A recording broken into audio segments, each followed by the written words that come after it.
Hello everyone, welcome to study and point. दोस्तों, इस video में हम पढ़ेंगे क्लास 7 के ज्योग्राफी का चैप्टर 5 जिसका नाम है जल। दोस्तों, जैसे कि हमने चैप्टर 4 में वायु के महत्व के बारे में पढ़ा, इसी तरह से चैप्टर 5 में हम जल के महत्व के बारे में पढ़ेंगे। दोस्तों, जैसा कि हमारे जल मन में जैसे हमारे सवाल आता है कि जल कहाँ होता है, तो हमारे मन में आता है कि नदी जल के रूप में होती है। ठीक है, तो जल के बारे में जब भी हम सोचते हैं तो हमारे मस्तिष्क यानी कि दिमाग में एक ही बात उभरती है, नदी या जलप्रपात। जलप्रपात होता है कि झरना। ठीक है, जो झरना बहता है उसी को हम जलप्रपात कहते हैं। तो इसी तरह से बारिश की रिमझिम जब बारिश होती है और साथ ही साथ अपने नल के जल के बारे में हम सोचने लगते हैं। तो जब भी हमारे मस्तिष्क में ये सवाल आता है कि जल कहाँ हमें मिल सकता है, तो हम इन चीज़ों के बारे में सोचते हैं। बच्चे वर्षा से भरे गड्ढे में कागज़ की नाव तैराकर बहुत खुश होते हैं। तो जब बारिश होती है तो बहुत ज़्यादा मज़ा आता है, वहाँ कागज़ की नाव बनाते हैं बच्चे और उसको तैराने लगते हैं। लेकिन दोपहर तक गड्ढे में जमा जल गायब हो जाता है। वह जल कहाँ चला जाता है? तो ये बड़ी समस्या की बात है कि अचानक बारिश हुई जल से की और फिर वो कहाँ चला गया। तो ये हम देखेंगे कैसे वो गायब हो जाता है। तो सूर्य के ताप के कारण जल वाष्पित हो जाता है। तो वो जो गड्ढे में जल था, वो जब बारिश हुई तब तो सूर्य नहीं था, लेकिन सूर्य जब निकल आता है तो सूर्य का ताप होता है। ताप कहते हैं तापमान यानी गर्मी। उसकी गर्मी के कारण जल क्या हो जाता है? वाष्पित यानी कि भाप बन जाता है। ठंडा होने पर जल संघनित होकर बादलों का रूप ले लेता है। तो भाप बना, ऊपर गया, भाप क्योंकि हल्की होती है ऊपर जाती है और ऊपर जाके ठंडी होके बादल बन जाएगी। फिर वहाँ से क्या होगा? यहाँ से यह वर्षा, हिम या सहिम वृष्टि के रूप में धरती या समुद्र पर नीचे गिरती है। देखिए, ऊपर जाके बादल बने, बादल बनने से क्या होगा? बहुत ज़्यादा वहाँ पर बारिश, मतलब बहुत ज़्यादा जल की मात्रा हो जाएगी। तो कभी कभी ना वो बारिश नीचे आनी है बारिश के रूप में, तो या तो वो बारिश यानी कि जल की बूंदों के रूप में आती है वर्षा के रूप में, या फिर हिम के रूप में यानी कि जो स्नोफॉल होती है, बर्फ़ गिरती है उसके रूप में, या फिर जो हमारे ओले पड़ते हैं सहिम वृष्टि उसके रूप में। ठीक है, तो जिस प्रक्रम में जल लगातार अपने स्वरूप को बदलता रहता है और महासागरों, वायुमंडल एवं धरती के बीच चक्कर लगाता रहता है, उसको जल चक्र कहते हैं। तो देखिए, इसको चित्र 5.1 में दिखाया गया है जल चक्र क्या होता है। तो देखिए, जैसे कि यहाँ पर एक स्रोत दिखाया गया है जल का नीला नीला। अब यहाँ पर क्या हुआ? इधर चलो मान लिया ये सूर्य है, सूर्य की गर्मी जब इस पर पड़ी तो क्या हुआ? ये जल वाफ बना। अब वाफ बन के ऊपर जाएगा क्योंकि हल्की वाफ होती है। ऊपर जाने पर कभी ना कभी तो ऊपर बादल आएंगे, आसमान में थोड़ी ना चल जाएगा अंतरिक्ष में। अब आने के बाद क्या होगा? ये ठंडा हो जाएगा और भी ज़्यादा। ठंडा होने पर क्या होगा? ये ठंडा होने पर बादल का रूप ले लेगा।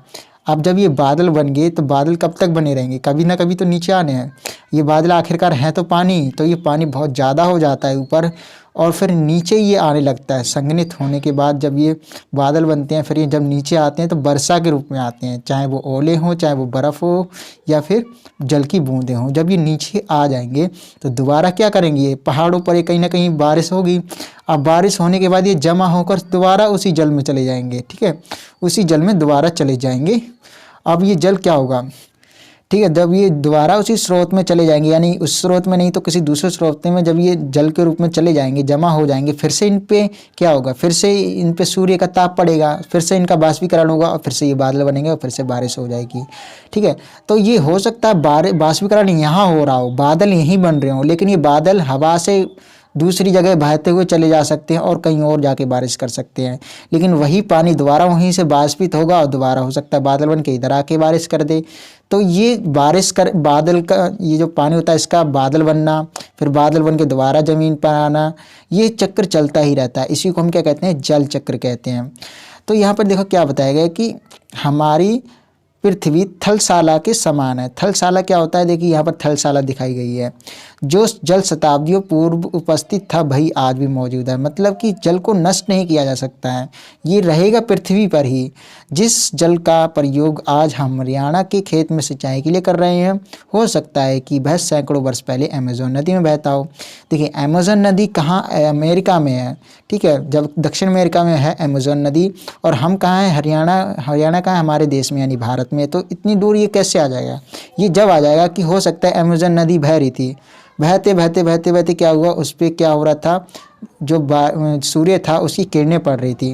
किरणें पड़ने का मतलब इसको गर्मी मिल रही थी। गर्मी पड़ने का मतलब कि इसका जल वाष्पित हुआ। वाष्पित होने के बाद हो सकता है फिर वो बादल बन के उड़ता उड़ता उड़ता उड़ता हरियाणा साइड आया हो और उधर बारिश कर दी हो। उसी से क्या हुआ, सिंचाई होने लगी वहाँ पर।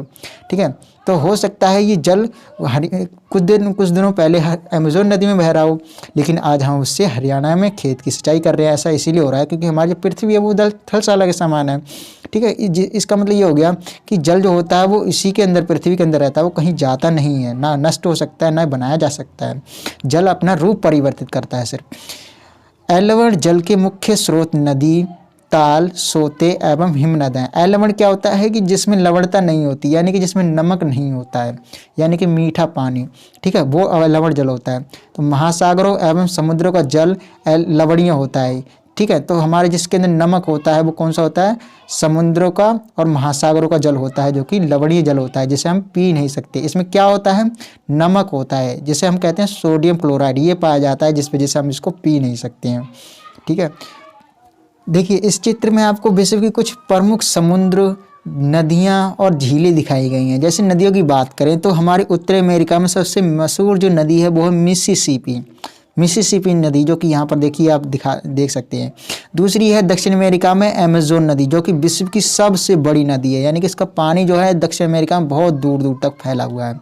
अगर हम आते हैं यूरोप में, तो यूरोप में देखिए कैस्पियन सागर है। ये कैस्पियन सागर चारों तरफ से जल से घिरा हुआ है, इसलिए इसको सागर कहते हैं। ठीक है, महासागर बहुत बड़ा होता है, सागर छोटा होता है। इसी तरह से काला सागर है, इसी तरह से दानुवी नदी है। ठीक है, इस तरह के नाम है। और एशिया में हमारे भारत आ जाता है, जिसके अंदर गंगा और ब्रह्मपुत्र नदी है। और अगर हम बात करें नील नदी की, तो कहाँ पाई जाती है, ये अफ्रीका में पाई जाती है। ठीक है, तो अफ्रीका में कहाँ पर है, ये रही हमारी नील नदी, ये विश्व की सबसे लंबी है। अब देखिए विश्व की सबसे लंबी नदी है वो है नील नदी, लेकिन अगर हम विश्व की सबसे बड़ी नदी की बात करें तो वो अमेज़न नदी। लंबी और बड़ी में क्या अंतर है, देखिए बड़ी का मतलब हो गया इसका पानी देखिए बहुत ज़्यादा इधर उधर फैला हुआ है। ठीक है, बहुत ज़्यादा ये बड़ी बहुत ज़्यादा है, लेकिन लंबाई में नहीं है, ये सिर्फ चौड़ाई में आसपास ज़्यादा बड़ी हुई है, लेकिन ये लंबाई में सबसे ज़्यादा है नील नदी है। ठीक है, तो इस तरह से डार्लिंग नदी जो कि ऑस्ट्रेलिया की है। तो इस तरह की विश्व की जो प्रमुख नदियाँ हैं उनको भी आप इस मैप में देख सकते हो। अभी हमने देखा कि नदी, विश्व की जो प्रमुख नदियाँ हैं, कई सारे सागर हैं, तो वहाँ हमें जल का स्रोत मिलता है। तो इसी तरह से हमें ये अध्ययन करना जरूरी है कि जल आखिरकार पृथ्वी पर है एक्चुअली में कितना, कहाँ कहाँ पर है। तो इसी तरह से हमारा एक टॉपिक बनता है जल का वितरण। तो हम सभी जानते हैं कि पृथ्वी की सतह का 3/4 भाग जल से ढका हुआ है। 3/4 का मतलब क्या हो गया, अगर हम 100% मान लें पृथ्वी को, तो इसका 3/4 क्या हो गया, 70% हो गया। अब ये 70% भाग है वो जल से ढका हुआ है, ऐसा मानना है। ठीक है, हमारा क्यों मानना है, क्योंकि सच में ही ढका हुआ है। लेकिन हम फिर भी देखते हैं कि अधिकतर देशों में जल की कमी है। अरे ये क्या हो गया, 70% हमारे पृथ्वी पर जल है, फिर भी जल की कमी क्यों होगी, इसलिए होगी क्योंकि अधिकांश जो जल है वो लवणीय जल है, जिसके अंदर लवणता बहुत ज़्यादा है।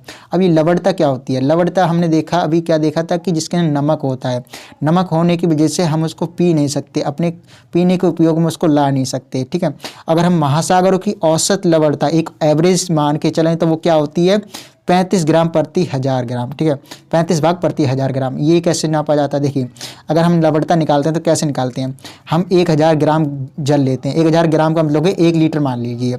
अब इसमें जितनी ग्राम हमें नमक मिलेगा वो इसकी लवणता हो जाएगी। जैसे अगर हम महासागर की बात करें तो इसकी औसत होती है 35 भाग। ठीक है, तो यानी कि 1000 ग्राम जल में 35 ग्राम जो होगा वो लवणीय वो होगा, नमक होगा।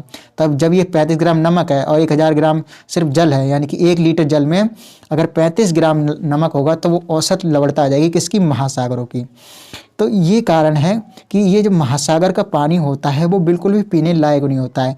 और ये सबसे ज़्यादा मतलब कि बहुत ज़्यादा परेशानी बात ये है कि सबसे ज़्यादा जल भी इसी में पाया जाता है, क्योंकि 97% तो 97.3% इतना जल तो समुद्र में ही पाया जाता है, जो कि बिल्कुल टोटली वेस्ट है हमारे लिए, क्योंकि हम उसमें से कुछ पी ही नहीं सकते हैं। पीने लायक तो हमारे पास बचा 2.7%। अब ये 2.7% में भी 2% जो है वो बर्फ़ के रूप में जमा हुआ है। नॉर्थ पोल और साउथ पोल में आपने देखा होगा कि बड़े बड़े ग्लेशियर्स हैं। ठीक है, इसी तरह से अंटार्कटिका महाद्वीप है, वो भी पूरा का पूरा जमा हुआ बर्फ़ से ही। तो ये सारा का सारा कहाँ जाता है, 2% में आ जाता है। अब ये 2% हम यूज़ नहीं कर सकते क्योंकि जमा हुआ है। अब जो बचा वो बचा 0.7%। ठीक है, 1% भी ढंग से नहीं है। तो यही जो जल है वो कुछ तो भूजल के रूप में है, यानी कि भूमि के अंदर है, कुछ झीलों के रूप में है, कुछ नदियों के रूप में है, साथ ही साथ नमकीन झीलें हैं छोटी मोटी कुछ, ठीक है, जो ज़्यादा नमकीन नहीं है।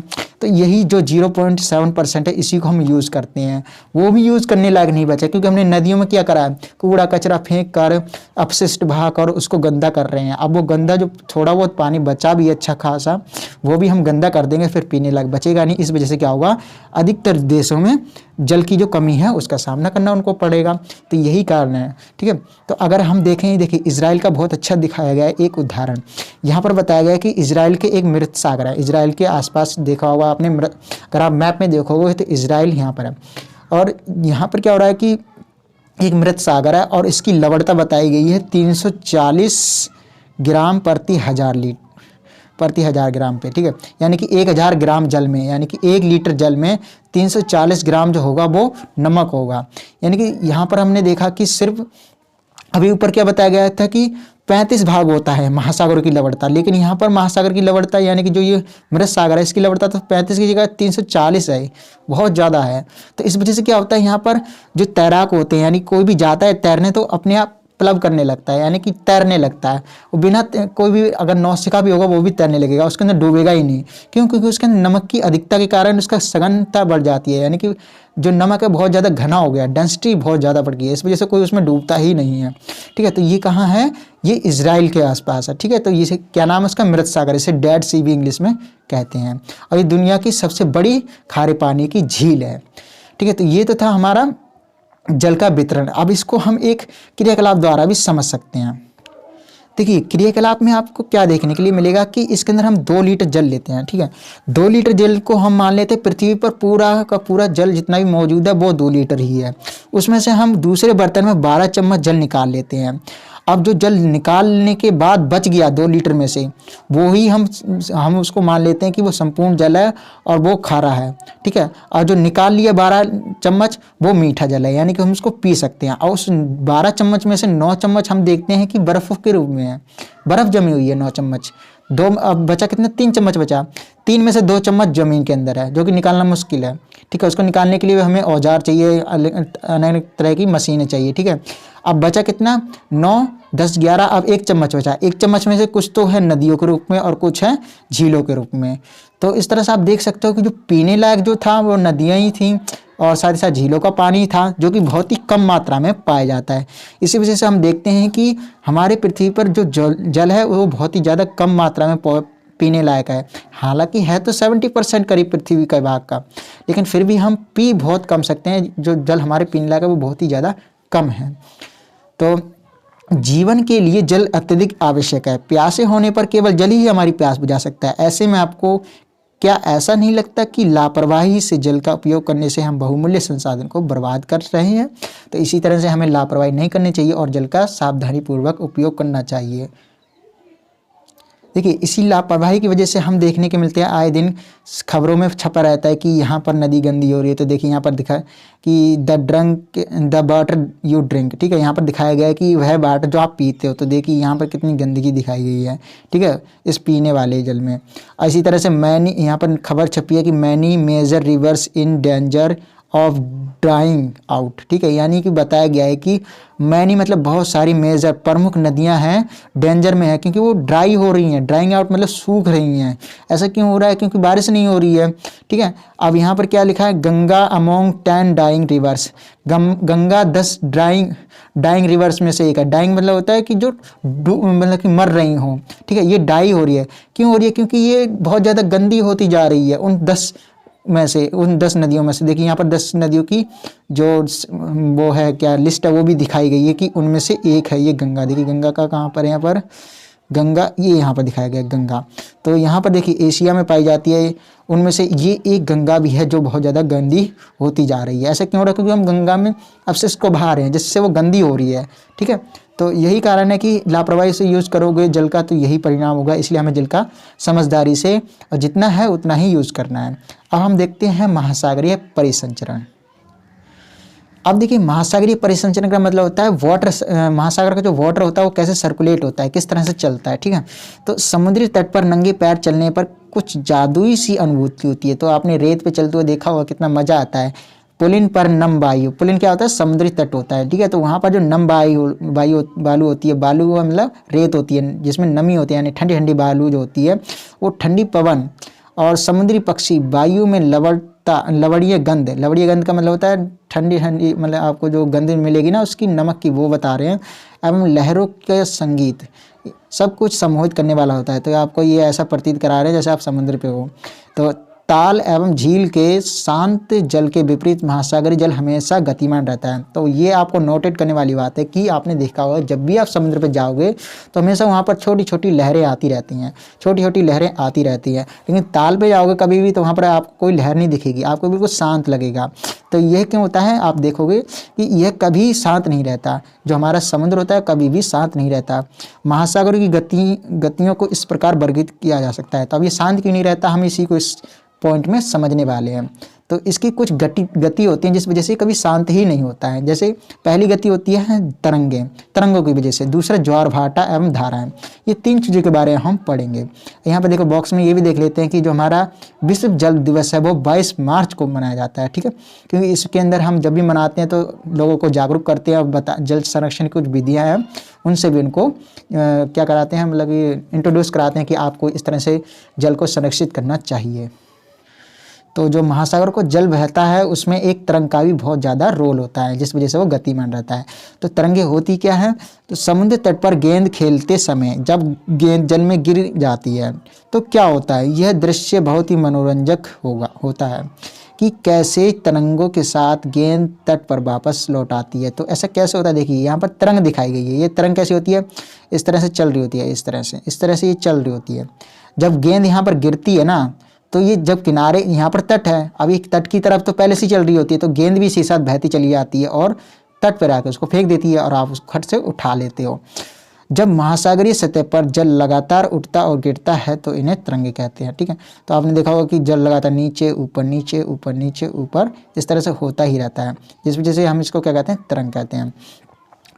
तूफान में तेज वायु चलने पर विशाल तरंगे उत्पन्न होती हैं। तो जब ये वायु तेज चलेगी और इन तरंगों से टकराएगी तो ये तरंगों की मात्रा ऊपर होगी और ये और ज़्यादा ऊपर जाएंगी, इस वजह से ये बड़ी होती जाएंगी, ठीक है। तो इनके कारण अत्यधिक विनाश हो सकता है।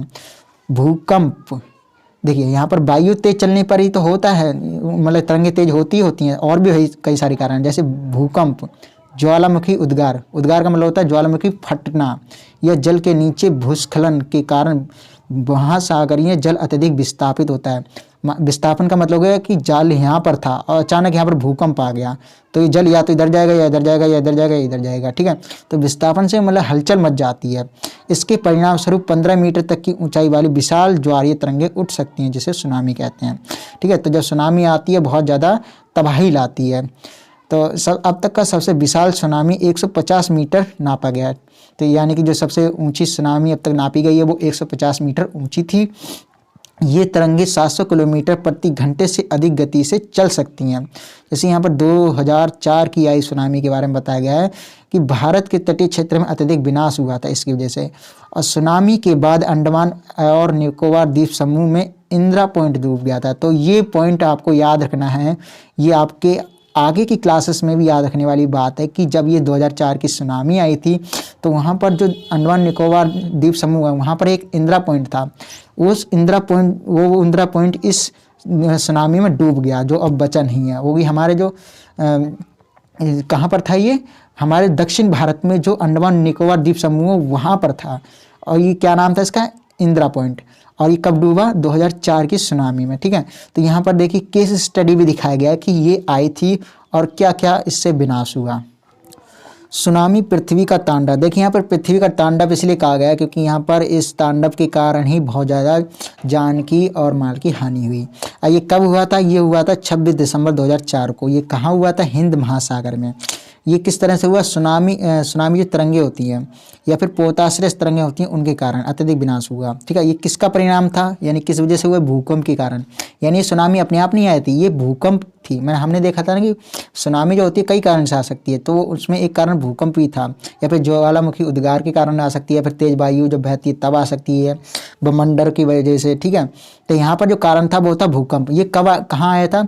ये इसका अधिकेंद्र था सुमात्रा की पश्चिमी सीमा पर। अधिकेंद्र का मतलब ये जहाँ पर उत्पन्न हुआ था। अब ये सुमात्रा क्या है? सुमात्रा एक द्वीप है जो कि इंडोनेशिया का एक द्वीप है। इंडोनेशिया जो बहुत बड़ा देश है, वहाँ पर ये छोटे छोटे द्वीप हैं बहुत सारे, उनसे बना है इंडोनेशिया, और उसी में एक द्वीप है सुमात्रा। इसी सुमात्रा की पश्चिमी तट पर ये भूकंप आया था, जिसकी रिएक्टर स्केल पे जो तीव्रता मापी गई थी वो थी 9। हमने देखा कि 5 या 6 होती है तब भी बहुत ज़्यादा विनाशकारी हो सकती है, लेकिन यहाँ पर 9 तीव्रता थी, इस वजह से बहुत ज़्यादा विनाश हुआ। और ये आया किस तरह से था? देखिए, भारतीय प्लेट बर्मा प्लेट के नीचे धंस गई थी और समुद्र तल में आकस्मिक गति उत्पन्न हुई, इस कारण यह भूकंप आया। देखिए ये किस लिए हुआ? पहले आप 2 लाइन और पढ़ लीजिए कि महासागरीय तल लगभग 20 से 25 मीटर तक विस्थापित हो गया और नीचे की तरफ झुक गया। इस विस्थापन के कारण निर्मित अंतराल को भरने के लिए विशाल मात्रा में महासागरीय जल उसी ओर बहने लगा। फलस्वरूप दक्षिण एवं दक्षिण पूर्वी एशिया के समुद्र तटों से जल हटने लगा। भारतीय प्लेट के बर्मा प्लेट के नीचे चले जाने पर जल वापस समुद्र की ओर लौटा। तो देखिए इसका मतलब क्या है, इसको आप चित्र के माध्यम से समझिए। देखिए इसको ऐसे समझ सकते हैं, देखिए ये है हमारी बर्मा प्लेट, ठीक है। बर्मा प्लेट ये रही, ये इधर की बर्मा प्लेट है, और हमारी भारतीय प्लेट कौन सी है? ये वाली है, ठीक है। तो जब ये भारतीय प्लेट नीचे धंस गई और ये बर्मा प्लेट ऊपर उठ गई तो क्या हुआ? एक गड्ढा टाइप का बन गया। अब इस गड्ढे को भरने के लिए, इस जगह को भरने के लिए आसपास से जो समुद्र था, वो समुद्र का पानी था वो इस तरफ जाने लगा, ठीक है। इस आसपास से समुद्र का पानी इधर जाने लगा इस जगह को भरने के लिए। जब ये जगह भर गई, भरने के बाद ये वापस लौटा। वापस किस तरह लौटेगा? जहाँ से आया था उधर ही। तो ये भारतीय सीमा जो है, यहाँ से भी तो जल गया था, ये समुद्री जल इधर गया था। अब जब ये वापस आएगा तो बड़ी तेज़ी से आएगा, इसकी स्पीड मतलब कि पहले जाते समय तो और भी तेज़ थी, लेकिन कुछ कम रहेगी, लेकिन फिर भी इतनी ज़्यादा रहेगी कि ये समुद्र पर अपनी तबाही बचा सके। तो जब ये वापस आया तो करीब 3 किलोमीटर तक भारत के अंदर तक घुस गया, जिससे बहुत ज़्यादा लोग मतलब कि बर्बाद हो गई, लोगों के घर बर्बाद हो गए, कुछ लोग मारे गए, ठीक है। तो इस तरह से ये सुनामी आई। तो इसको पढ़ लेते हैं। यह सुनामी लगभग 800 किलोमीटर प्रति घंटे की गति से आया, जिसकी तुलना व्यावसायिक वायुयान से की जा सकती है। व्यावसायिक वायुयान क्या होते हैं? जिसमें जो हमारे यात्री होते हैं उनको ले जाया जाता है, ठीक है। तो इसके परिणाम स्वरूप हिंद महासागर में कुछ द्वीप पूर्णतः डूब गए। जैसे भारतीय सीमा का ध्रुव बिंदु, दक्षिणी बिंदु इंदिरा पॉइंट, जो अंडमान निकोबार द्वीप समूह में स्थित, पूरी तरह से डूब गया, ठीक है। तो ये हमारा इंदिरा पॉइंट जो था एकदम भारत का दक्षिणतम बिंदु था, वो डूब गया। जब सुमात्रा में भूकंप के अधिकेंद्र से तरंगे सुमात्रा की तरफ से अंडमान द्वीप समूह एवं श्रीलंका की ओर बढ़ी, तरंगों की लंबाई कम हो गई।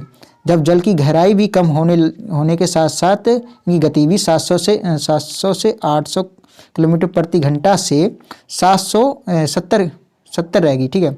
यानी कि यहाँ पर क्या हुआ कि जब ये वापस जाने लगी जहाँ से आई थी तो इनकी गति कम हो गई, लेकिन फिर भी क्या हुआ? गति तो गति होती है, इतनी भी 70 किलोमीटर प्रति घंटे की गति अगर समुद्र से आ रही है, ठीक है, ये समुद्र से आ रही है, 70 किलोमीटर घंटे की गति से आ रही है, तब भी जब ये समुद्र तल से टकराएगी तब भी बहुत ज़्यादा विनाश करेगी। वही हुआ, समुद्र तट से सुनामी तरंगें 3 किलोमीटर तक की गहराई तक गई, यानी कि 3 किलोमीटर अंदर तक घुस गई, जिसके फलस्वरूप 10,000 से भी अधिक लोगों की मृत्यु हो गई और 1 लाख से अधिक घर प्रभावित हुए।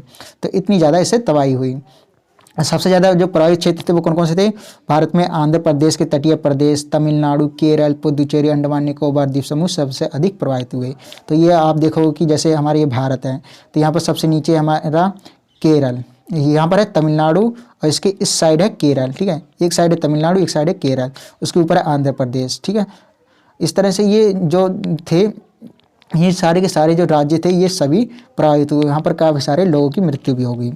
तो यद्यपि भूकंप से पहले अनुमान लगाना संभव नहीं, फिर भी बड़ी सुनामी के संकेत 3 घंटे पहले ही मिल सकते हैं। प्रशांत महासागर में प्राथमिक चेतावनी की ऐसी प्रणाली क्रियाशील है।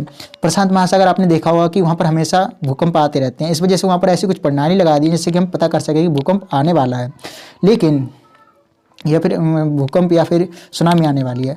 लेकिन हिंद महासागर में ये सुविधा नहीं है। प्रशांत महासागर की तुलना में हिंद महासागर में सुनामी कभी कभी आती है, क्योंकि यहाँ भूकंप की प्रक्रिया बहुत कम होती है, तो इस वजह से यहाँ पर ऐसी प्रणाली मौजूद नहीं है। अब जो दिसंबर 2004 में आई थी सुनामी, उसमें क्या हुआ था कि दक्षिण एवं दक्षिण पूर्व एशिया के तटों पर तबाही मचाई। वो पिछले कई वर्षों में सर्वाधिक विनाशकारी थी, यानी कि पिछले साल में 2004 में जो आई थी वो सबसे ज़्यादा विनाशकारी थी। तो इसके महासागर में जो निरीक्षण था उससे पता चलता है कि जो आरंभिक चेतावनी की प्रणालियां एवं हिंद महासागरीय तटीय निवासियों में जागरूकता की कमी के कारण जीवन एवं संपत्ति की अत्यधिक क्षति हुई। इसका मतलब क्या हुआ कि हाँ, यहाँ पर देखो ये बताया गया है कि जो चेतावनी होती है, जो मिलती है लोगों को, उसकी जागरूकता नहीं थी लोगों में। अगर जागरूकता होती तो उनको जीवन और संपत्ति का नुकसान नहीं करना पड़ता। ये कैसे, देखो इस पॉइंट से आप समझ सकते हो। यहाँ जो आपको बताया गया है कि वो हिंद महासागर में निरीक्षण जब हुआ तो पता चला कि जो चेतावनी मिलती हैं लोगों को और जो नागरिकों में जागरूकता होती है, उन सब के कारण उनमें बहुत ज़्यादा नुकसान उनको उठाना पड़ा। तो देखिए, सुनामी आने का प्रथम संकेत ये होता है कि तटीय क्षेत्रों से जल में तेज़ी से कमी आने लगती है। ठीक है, जल में तेज़ी से कमी आती है और फिर विनाशकारी तरंगें उठने लगती हैं।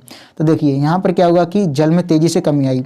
जब तट पर ऐसा हुआ तो लोग ऊंचे स्थान पर ना जाकर उस अचंभे को देखने के लिए तट पर एकत्र होने लगे, मतलब खुद ही आने लगे तट के पास, जबकि उनको तट से भाग जाना चाहिए था।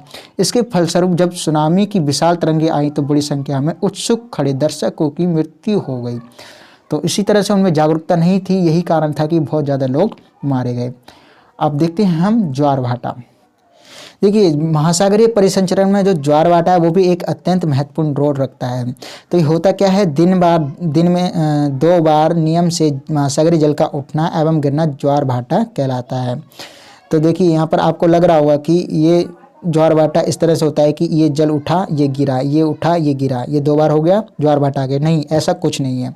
ये होती हैं तरंगें, जो ऊपर नीचे इस तरह से होती हैं, इनको तरंग कहते हैं। ठीक है, तो ये ज्वार भाटा नहीं होता। ज्वार भाटा किस तरह से होता है, तो आप ये समझिए कि ये समझ लिए कि ये एक पात्र है। ठीक है, पात्र इसको बना देते हैं, ऊपर से इसका मुंह खोल देते हैं। ठीक है, अब इसमें क्या है, पानी अभी यहाँ पर इतना भरा हुआ है, लेकिन एक समय ऐसा आएगा दिन में जब ये पानी बिल्कुल ऊपर तक भर जाएगा। ठीक है, तो जब ये बिल्कुल बहुत ज़्यादा हो जाएगा पानी इस पात्र में, तो वो ज्वार कहलाएगा। ठीक है, यानी जब सर्वाधिक ऊंचाई तक उठकर जल तट के बड़े हिस्से को डुबो देता है तो उसे ज्वार कहते हैं। तो यानी कि ज्वार आ गया, ये बहुत ऊंचा तक हो गया। लेकिन एक समय ऐसा भी आएगा, कौन सा समय आएगा, ये दोबारा बना लेते हैं इसको। जब ये यहाँ पर था, अब जब ये बिल्कुल नीचे आ जाएगा, ठीक है, यहाँ पर बिल्कुल अपने मतलब कि निम्नतम बिंदु तक आ जाएगा, बिल्कुल कम बिंदु तक, तो इसे भाटा कहेंगे। यानी कि जब समुद्र में आपको लगेगा बहुत ज़्यादा जल हो गया है तो वो भाटा कहलाएगा। लेकिन जब कम होगा बहुत ज़्यादा तो उसको जब बहुत ज़्यादा हो जाएगा तो उसको ज्वार कहेंगे, जब समुद्र में जल, और जब कम होगा तो उसको भाटा कहेंगे। अब ये होता कैसे है, देखिए आप समुद्र को देख सकते हो। समुद्र में जो हमारा तट होता है उस पर जब आपको लगेगा कि यहाँ पर समुद्र तट बहुत ज़्यादा जल से भर गया है, यानी कि तट के बिल्कुल बाहर तक, यानी अंदर तक पानी आ गया है, तो एक तरह से ज्वार आ रहा होता है। पानी जल में जो जल का स्तर होता है वो समुद्र में बढ़ रहा होता है। अब जब वो कमता है, बिल्कुल तट आपको लगता है सूखने से लगा है, सूख सा गया है, तब वो भाटा होता है। ठीक है, अब ये दिन में ऐसा 2 बार होता है। जब जल अपने निम्नतम स्तर तक आ जाता है एवं तट से पीछे चला जाता है तो उसे भाटा कहते हैं। अब ये होता कब है, ये देखिए आप चित्र के माध्यम से। आप पहले पढ़ लेते हैं पहले इसको, इसके बाद चित्र में समझेंगे। सूर्य एवं चंद्रमा के शक्तिशाली गुरुत्वाकर्षण बल के कारण पृथ्वी की सतह पर ज्वार भाटे आते हैं। ठीक है, तो ये 2 कारण हैं जिसकी वजह से पृथ्वी पर ज्वार भाटे आते हैं। कौन कौन से, एक तो सूर्य का आकर्षण बल और दूसरा चंद्रमा का आकर्षण बल। जब पृथ्वी का जल चंद्रमा के निकट होता है तो उस समय चंद्रमा के गुरुत्वाकर्षण से जल अभिकर्षित होता है, मतलब उसकी तरफ आकर्षित होता है, जिसके कारण उच्च ज्वार आते हैं। ठीक है, तो पूर्णिमा और अमावस्या के दिन में सूर्य, चंद्रमा एवं पृथ्वी तीनों एक सिद्ध में होते हैं। इस समय सबसे अधिक ऊंचे ज्वार उठते हैं। इस ज्वार को बृहत ज्वार कहते हैं। लेकिन जब चांद अपने प्रथम एवं अंतिम चतुर्थांश में होता है तो चांद एवं सूर्य का गुरुत्वाकर्षण बल विपरीत दिशा में पृथ्वी पर पड़ता है। परिणाम स्वरूप निम्न ज्वार भाटा आता है। ऐसे ज्वार को लघु ज्वार भाटा कहते हैं। देखिए यहाँ पर ये सब आपको ऐसे समझाता हूँ। देखो यहाँ पर ये है पृथ्वी में है ये सफ़ेद सफ़ेद जल। ठीक है, अब ये जल है तो ये हमारा चंद्रमा है, ये चारों तरफ पृथ्वी घूमते रहता है। घूमते कभी कभी ये इधर आ जाता है। ठीक है, अब इधर आ गया, अब ये पास होता है, इस वजह से इसका भी तो गुरुत्वाकर्षण बल है, ये भी तो खींच रहा है किसी चीज़ को। तो जब ये खींचता है ना तो इसका पृथ्वी का जो जल है वो इस तरफ खींचा चला जाता है। अब सूर्य बहुत ज़्यादा दूर है, इस वजह से इसका बल नहीं चलता है, इसका मतलब बस नहीं चलता है कि खींच सके, बहुत ही कम होता है। लेकिन पृथ्वी इससे इसका अगर एक होता है तो इसका 2 गुना होता है, ठीक है।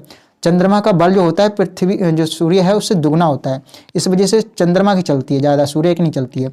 तो जब ये सूर्य और चंद्रमा जब एक दूसरे के 90 डिग्री पे होते हैं, ठीक है, पृथ्वी के 90 डिग्री पे होते हैं, तो सबसे निम्न ज्वार आते हैं, सबसे कम आते हैं, मतलब पानी जो होता है सबसे कम उठता है। क्यों?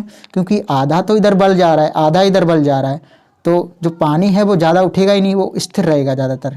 लेकिन सबसे उच्च ज्वार कब आते हैं? जब पूर्णिमा और अमावस होती है। तो हमारी पूर्णिमा कब होगी? तो देखो अभी तो अमावस हो रही है, क्योंकि चंद्रमा यहाँ पर है तो सूर्य किरणें चंद्रमा पे पड़ेंगी तो हमें काला काला दिखाई देगा इधर पृथ्वी की तरफ से। तो अभी क्या है, दिन में हमें अमावस दिखाई देगी।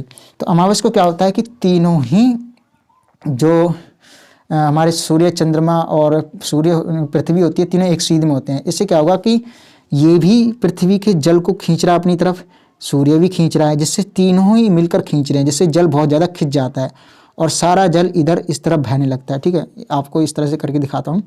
ये जल था इस तरफ बहने लगा, ये भी इधर से बहने लगा, ये इधर से बहने लगा इस तरफ। तो जल इधर आ जाएगा, कुछ इधर आ जाएगा। ठीक है, तो ये यहाँ पर जो होगा ये ज्वार होगा, और जहाँ पर जल कम हो जाएगा ये भाटा होगा। ठीक है, तो जहाँ पर जल बढ़ जाता है यहाँ पर जल की मात्रा बढ़ जाएगी ना, इकट्ठा हो जाएगा, क्योंकि यहाँ पर बहुत ज़्यादा खींच रहा है, इनको बल खींच रहा है। किसका बल खींच रहा है? सूर्य और चंद्रमा का। इस वजह से जो ज्वार होगा वो कहाँ पे होगा?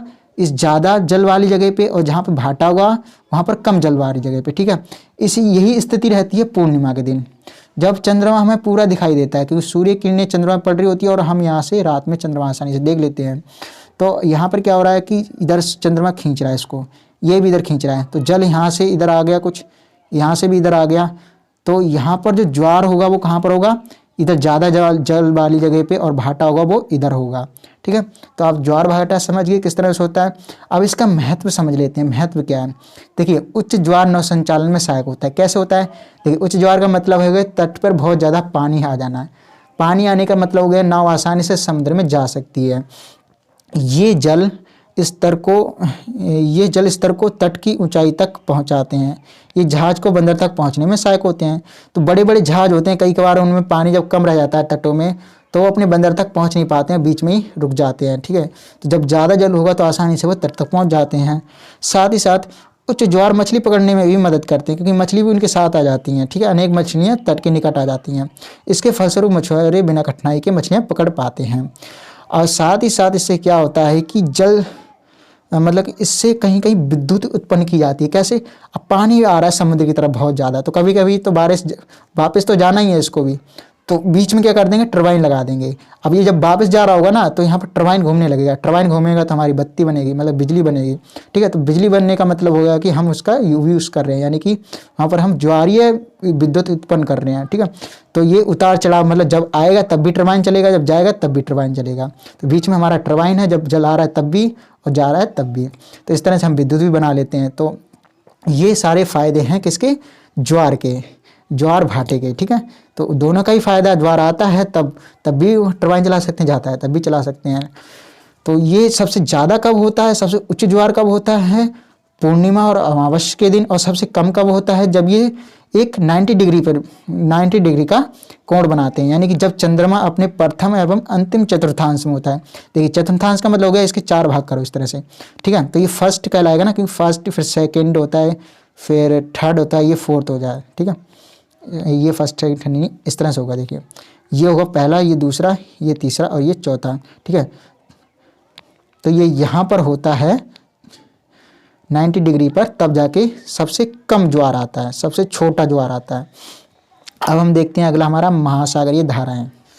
तो महासागरीय धाराएं सुन के आपको लग रहा होगा कि अब महासागर में पता नहीं क्या क्या होता है। तो देखिए, महासागर में हमने क्या क्या देख लिया। पहले देख लिया हमने तरंगों के बारे में देख लिया। अब ये तरंगे होती कैसी हैं वो भी एक बार देख लेते हैं। ये तरंगे में ये जो ये है ना, ये गलत लगा हुआ है, तो तरंगे, ठीक है, ये तरंगे होता है।